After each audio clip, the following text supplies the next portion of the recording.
दोस्तों, मनुष्य जीवन बहुत ही कष्टमय है। अगर आप जीवन में बहुत सारी समस्याओं का सामना कर रहे हैं, तो आज की कहानी में हम एक ऐसे व्यक्ति को देखेंगे जो अपने जीवन में बहुत सारी समस्याओं का सामना कर रहा था। ऐसा सिर्फ उसके सोचने के तरीके की वजह से था। उसे लगता था कि मनुष्य जीवन बहुत कष्टमय है। उसे लगता था कि जानवरों का जीवन इंसानों से बेहतर है, क्योंकि उन्हें इतनी परेशानियों का सामना नहीं करना पड़ता। हम इंसान हमेशा चिंताओं से परेशान रहते हैं। वे जीवन को खुशी से जीते हैं। तो आइए इसे एक कहानी के माध्यम से समझते हैं। नमस्कार दोस्तों, आइडियल बुद्धा यूट्यूब चैनल में आपका हार्दिक स्वागत है। बहुत प्राचीन समय पहले की बात है।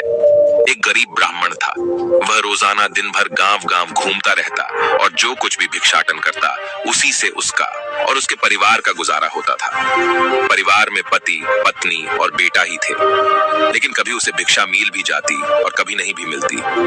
जो कुछ भी मिलता, उसी से वह किसी तरह अपना और अपने परिवार का पेट भरता था। कभी वह भिक्षा मांगने पूर्व के गांव में चला जाता, कभी पश्चिम के गांव में चला जाता, तो कभी दक्षिण में।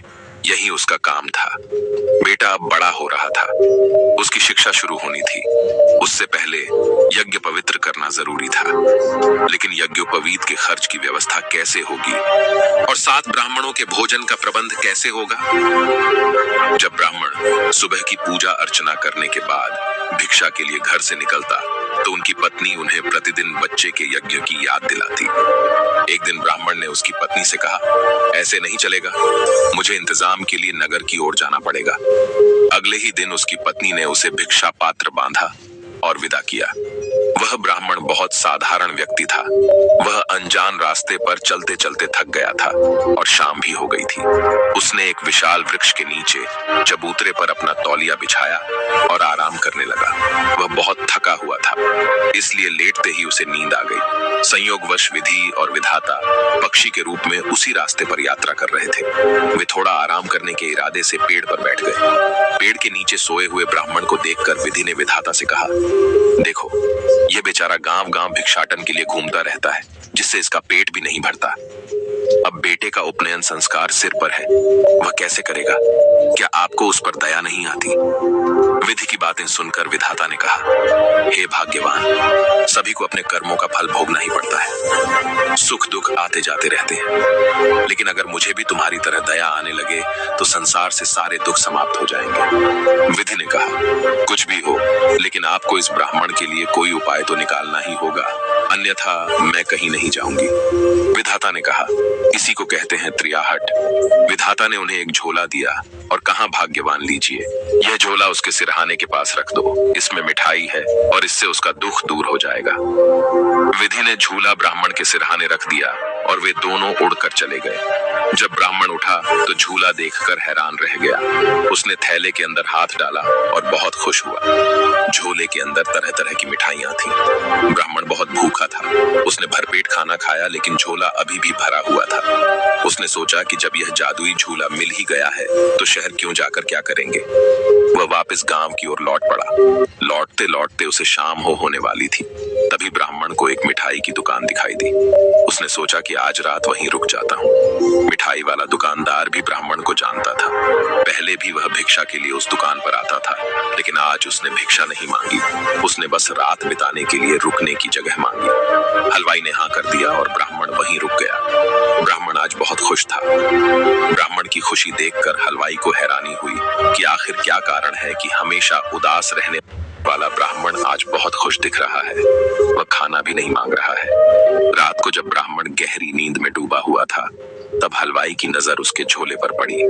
तभी हलवाई उसके पास आया और धीरे से उसका झूला उठाकर अपनी पत्नी के पास ले गया और दोनों ने झोले के अंदर देखा तो उसमें ढेर सारी दुर्लभ मिठाइयां मिली। दोनों पति पत्नी ने मिलकर सारे बर्तन मिठाइयों से भर दिए और फिर झोला ब्राह्मण के तकिए के पास जैसा था, वैसा का वैसा ही रख दिया। सुबह सुबह ब्राह्मण उठा और अपना झोला उठाकर गांव जाने लगा। 1-2 दिन में वह खुशी खुशी अपने घर लौट आया। ब्राह्मण को खुश देखकर उसकी पत्नी को गुस्सा आ गया। वह गुस्से से बोली, 2 दिन में कौन सा आसमान से चांद उतार कर ले आए हो जो इतने खुश दिख रहे हो? ब्राह्मण ने हंसते हुए कहा, धैर्य धैर्य भाग्यवान, मैं सब कुछ कहता हूँ। आपने स्नान ध्यान तो कर ही लिया होगा।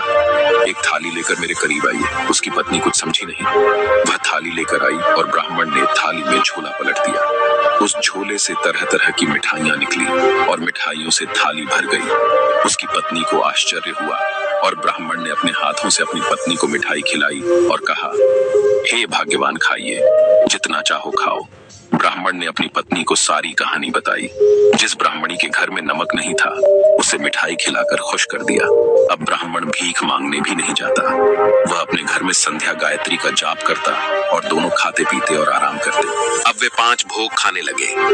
गांव के लोग आश्चर्य करने लगे कि क्या रहस्य है कि ब्राह्मण और उसकी पत्नी दोनों इतने खुश हैं। कुछ दिन बाद आखिरकार रहस्य का पता भी गांव वालों को चल गया। अब बात राजा के कानों तक पहुंच गई।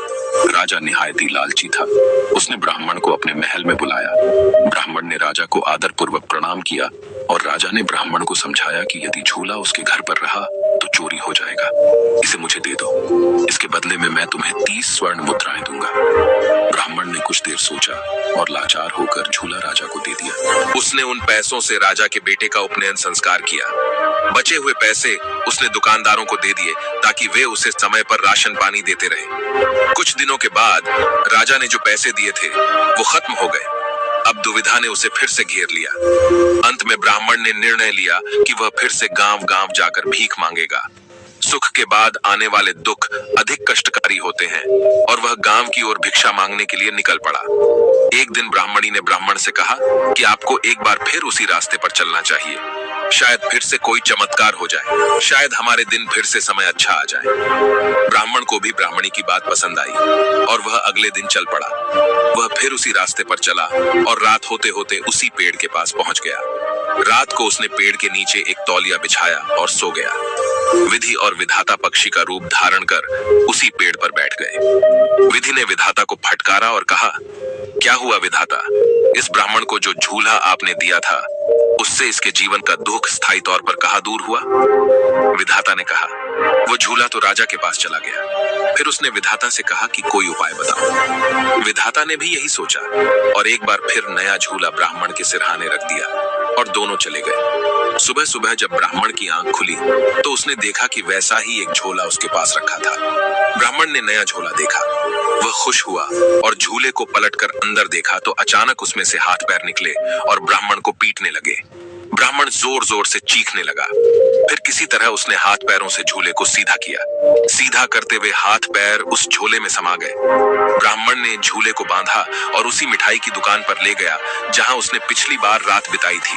ब्राह्मण को जैसे ही नींद आई, हलवाई ने घर के सारे बर्तन समेटे और पति पत्नी ने मिलकर झोला खोलकर उसे उल्टा कर दिया। उसमें से हाथ पैर बाहर आ गए और उन्होंने दोनों की पिटाई शुरू कर दी। दोनों चीख चीख कर रोने लगे। उनकी चीख से पूरा मोहल्ला इकट्ठा हो गया। तभी ब्राह्मण वहां आया और बोला कि हलवाई साहब ने मुझसे 200 रुपये लिए थे। अगर वो हमें लौटा दें तो हम जादू से इन सबको समेट लेंगे। हलवाई और उसकी पत्नी ने डर के मारे ब्राह्मण को 200 रुपये दे दिए। ब्राह्मण ने झोले का मुंह सीधा किया। हाथ पैर सिमटकर झोले में समा गए। ब्राह्मण अब झोला लेकर खरीदारी करने लगा। गांव के लोगों को लगा कि इस बार ब्राह्मण को पैसों का झोला मिला है। इसकी खबर राजा को भी लग गई। उसने ब्राह्मण को बड़े आदर से बुलाया और उसकी खूब तारीफ की। अब की बार उसने झोले की जगह 4 गांव दान में देने का वादा किया। दान पत्र लिखकर राजा ने ब्राह्मण को दे दिया और झोला लेकर अंदर गया और अपनी पत्नी बुलाया और कहा कि झोला खोलकर उसे उल्टा कर दो। जैसे ही झोले को उल्टा किया, उसमें से हाथ पैर बाहर निकल आए और उन्हें पीटना शुरू कर दिया। तभी राजा रानी जोर जोर चीखने चिल्लाने लगे। तभी सैनिक दौड़कर आए और सैनिकों की भी जमक कर धुनाई हुई। तब राजा ने ब्राह्मण से मदद की गुहार लगाई। तब ब्राह्मण ने कहा, महाराज, यदि आप मेरा पहला झूला मुझे दे दें तो शायद मैं आपको इस मुसीबत से निकाल सकूं, क्योंकि यह झूला दूसरे झूले का जुड़वा भाई है और जब तक इसका भाई यानी दूसरा झूला नहीं मिल जाता तब तक यह रुकेगा नहीं। राजा ने पहला झूला ब्राह्मण को दे दिया। ब्राह्मण ने दूसरे झूले को सीधा किया जिससे हाथ पैर उसमें समाने लग गए। तब राजा, रानी और सैनिकों को लात घूंसों से मुक्ति मिली। ब्राह्मण खुशी खुशी अपने घर आया और कुछ ही दिनों में ब्राह्मण का परिवार उस झोले की कद्द से काफी आमिर हो गया। फिर कुछ दिनों के बाद जब विधाता ने देखा कि ब्राह्मण की सारी परेशानियां खत्म हो गई हैं, तो विधाता अपने दोनों जादुई झूले वापस लेकर चले गए और इधर ब्राह्मण और उसकी पत्नी खुशी खुशी अपना जीवन जीने लगे। दोस्तों, आज की ये कहानी यही समाप्त होती है। इस कहानी से आपने क्या सीखा, मुझे कमेंट में बता सकते हैं। इसके साथ ही मुझे उम्मीद है कि आपको आज का वीडियो पसंद आया होगा, तो इस वीडियो को सभी के साथ शेयर करें और उसके तुरंत बाद चैनल को सब्सक्राइब कर लें। तो चलिए फिर मिलते हैं ऐसे ही एक और नए वीडियो में एक नए संदेश के साथ। तब तक अपना ख्याल रखें।